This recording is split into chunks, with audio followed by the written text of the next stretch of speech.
Tie, kas man seko varbūt ilgāk, varbūt atcerās, ka man agrāk uz kakla bija kārpas, un te bija tāda liela kārpa, kur man vienmēr ļoti niezēja. Un es no viņas atbrīvojos attīrot organismu, tieši ejot antiparasitāro programmu. Mazās kārpiņas pazuda ļoti ātri, savukārt tā lielā paņēma 2 antiparasitārās programmas.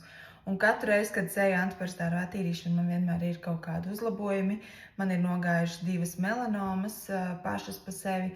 Un šoreiz es atkal eju antiparasitāro programmu, un man te uz zoda bija tāda liela, tāda kārpa, viņa tā kā tāda gaļīga. Varbūt, zinat, vecām sievietēm ir uz deguna citreiz vai uz zoda kaut kur tāda liela gaļīga kārpa, un tur nāk tāds 1 vai 2 matiņi ārā. Nu, lūk, man arī tāda kārpa šeit bija. Viņa tā baigi nevarēja redzēt, jo viņa tā kā apakšā.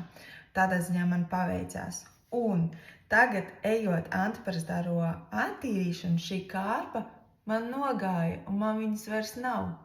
Te vienkārši taisna āda palikusi, vēl drusku tāda tā kā reitiņi tur ir apakšā, jo kamēr sadzīst, protams.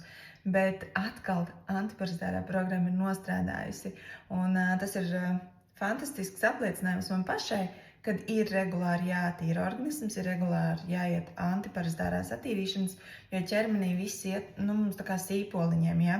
Pirmās attīrīšanas reizes varbūt ir grūtāks un smagāks, pēc tam jau ir pavisam viegls un var iet izaicinošāk šīs attīrīšanas, bet pa kārtiņai mums iet nost visu laiku kaut kas un ir kaut kādi uzlabojumi pašsajūtā, uzlabojumi veselībā, analīzēs un tā tālāk. Ja?